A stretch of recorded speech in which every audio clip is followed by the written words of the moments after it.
ನಂದಿಯ ಪಕ್ಕದಲ್ಲೇ ನಾವು ಗರುಡ ಕೂಡ ನೋಡಬಹುದು. ಈ ಗರುಡಕ್ಕೆ ರಾಮಾಯಣದ ಒಂದು ಇತಿಹಾಸ ಕೂಡ ಇದೆ.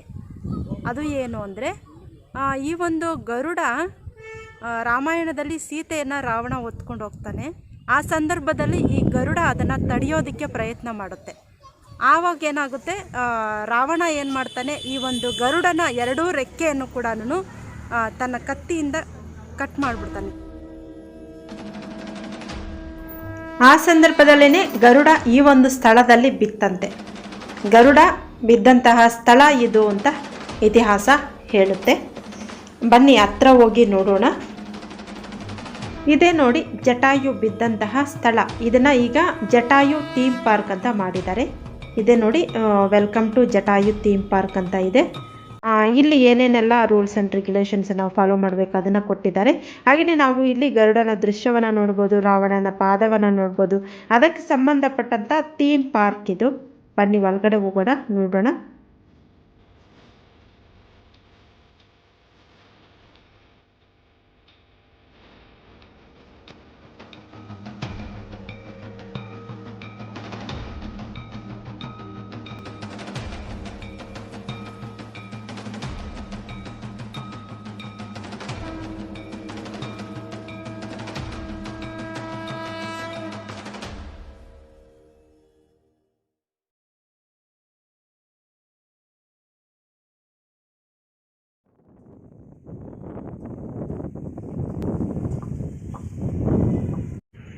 ನಾವೀಗ ಒಂದು ರಾಮಾಯಣದಲ್ಲಿ ಬರ್ತಕ್ಕಂತಹ ಜಟಾಯು ಪಾತ್ರ ಹಿನ್ನೆಲೆಯನ್ನು ಒಳಗೊಂಡಿರುವಂತಹ ಸ್ಥಳದಲ್ಲಿ ನಿಂತಿದ್ದೀನಿ. ನಾವೀಗ ನಾವು ನೋಡ್ತಾ ಇದ್ದೀವಲ್ಲ ಜಟಾಯುವಿನ ಚಿತ್ರ.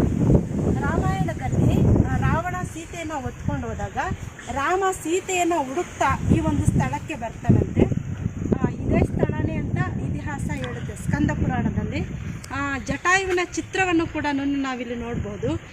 ಸೀತೆಯನ್ನು ಹೊತ್ಕೊಂಡು ಹೋದಂತಹ ಸಂದರ್ಭದಲ್ಲಿ ಜಟಾಯು ತಡೆಯುತ್ತೆ ರಾವಣನನ್ನು, ಸೀತೆಯನ್ನು ಹೊತ್ಕೊಂಡು ಹೋಗೋದು ಬೇಡ ಅಂತ. ಆ ಸಂದರ್ಭದಲ್ಲಿ ರಾವಣ ಏನು ಮಾಡ್ತಾನೆ, ಜಟಾಯುವಿನ ಎರಡೂ ರೆಕ್ಕೆಗಳನ್ನು ಕೂಡ ಕಟ್ ಮಾಡ್ತಾನೆ. ಆ ಸಂದರ್ಭದಲ್ಲಿ ಆ ಒಂದು ಜಟಾಯು ಬಿದ್ದಂತಹ ಜಾಗ, ಅಂದರೆ ರಾವಣ ಹೊತ್ಕೊಂಡು ಹೋಗ್ತಾ ಇದ್ದಂತಹ ಸೀತೆಯನ್ನು ಹೊತ್ಕೊಂಡು ಹೋಗ್ತಾ ಇದ್ದಂಥ ಸಂದರ್ಭದಲ್ಲಿ ಕಟ್ ಮಾಡಿದಂತಹ ಜಟಾಯುನ ರೆಕ್ಕೆಗಳು ಜಟಾಯು ಬಿದ್ದಂತಹ ಜಾಗ ಇದು ಅಂತ ಇತಿಹಾಸ ಹೇಳುತ್ತೆ. ಆ ಒಂದು ಸ್ಥಳದಲ್ಲೇ ನಾವು ಈಗ ನಿಂತಿದ್ದೀವಿ. ನೋಡ್ತಿದ್ದೀವಿ ಒಂದು ದೊಡ್ಡ ಒಂದು ಬಂಡೆ. ಆ ಬಂಡೆಯ ಮೇಲೆ ಒಂದು ಜಟಾಯುವಿನ ಚಿತ್ರ. ಮೇಲೆ ಹೋಗೋಣ, ಮೇಲೆ ಯಾವ ರೀತಿ ಇದೆ ಅಂತ ನೋಡೋಣ.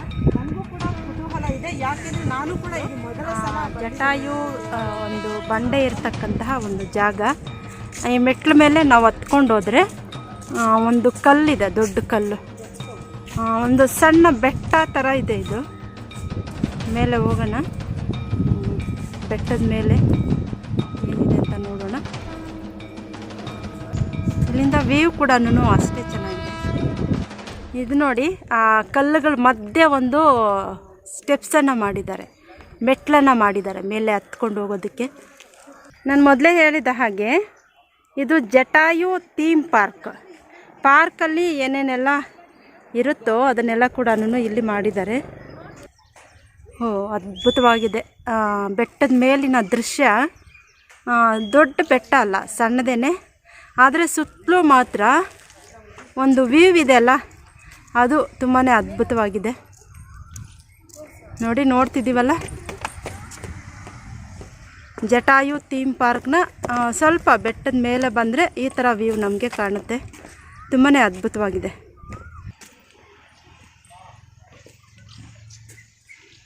ಇದೇ ನೋಡಿ ದೊಡ್ಡ ಕಲ್ಲು. ಈ ಒಂದು ಕಲ್ಲಿನ ಮೇಲೇ ಜಟಾಯುವಿನ ಒಂದು ಚಿತ್ರವನ್ನು ಮಾಡಿದ್ದಾರೆ. ಅಂದರೆ ಯಾವುದಾದ್ರೂ ಒಂದು ಘಟನೆ ನಡೆದೋದ್ಮೇಲೆ ಅದರ ಒಂದು ಪ್ರತಿರೂಪ ಅಥವಾ ಅದರ ಒಂದು ರೀಟೆಲಿಕಾಸ್ಟ್ ಅಂತೀವಲ್ವ, ಆ ಥರ. ಅಂದರೆ ಒಂದು ನಾವು ಯಾವುದೋ ಒಂದು ಘಟನೆ ನಡೆದೋಗಿರುತ್ತೆ, ಅದಕ್ಕೆ ಸಂಬಂಧಪಟ್ಟಂತೆ ಒಂದು ಮರುಸೃಷ್ಟಿ ಮಾಡ್ತೀವಲ್ವ, ಆ ಥರದ ಒಂದು ಸೃಷ್ಟಿ ಇದು.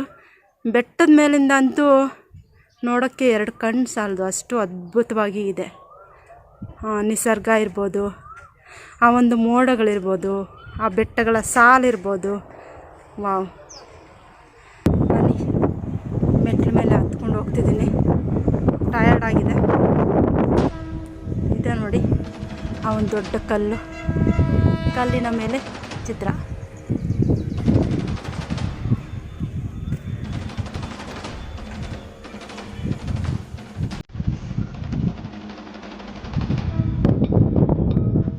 ಒಂದು ಸಣ್ಣ ದೇವಸ್ಥಾನ ಥರ ಇದೆ, ಏನಂತ ಗೊತ್ತಿಲ್ಲ.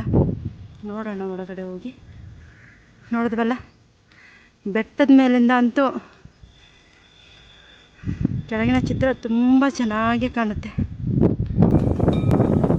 ಈಗ ಫೈನಲ್ ಆಗಿ ನಾವು ಬಂದಿದ್ದೀವಿ ಮೇಲೆ.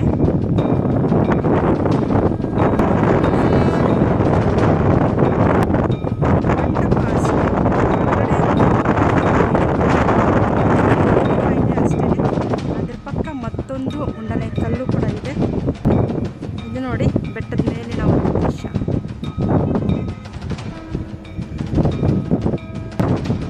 ಇದು ವೀರಭದ್ರ ಸ್ವಾಮಿ ದೇವಾಲಯದ ದೃಶ್ಯ ನಾವು ನೋಡ್ತಾ ಇದ್ದೀವಲ್ಲ. ಬೆಟ್ಟದ ಮೇಲಿಂದ ವೀರಭದ್ರ ದೇವಸ್ಥಾನಕ್ಕೆ ನಾನು ಇನ್ನೂ ಹೋಗಿಲ್ಲ, ಅಲ್ಲಿ ಸಹ ಹೋಗೋಣ. ಬೆಟ್ಟದ ಮೇಲಿನ ಒಂದು ದೃಶ್ಯಗಳು ನಮಗೆ ಈ ಥರ ಕಾಣುತ್ತೆ.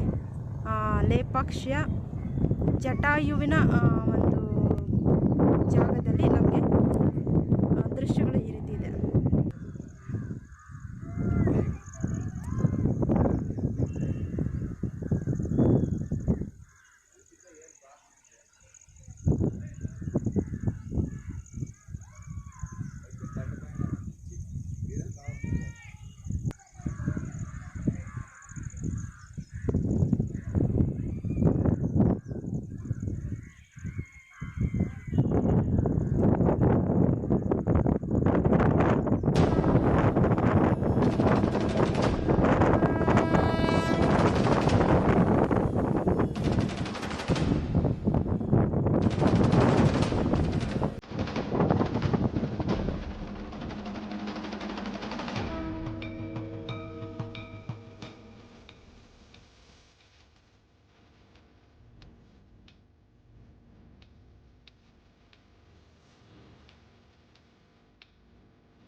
ಚಿತ್ರ ನೋಡ್ತಾ ಇದ್ದೀವಲ್ವಾ, ಇದು ರಾವಣನ ಪಾದ ಅಂತ ಹೇಳ್ತಾರೆ.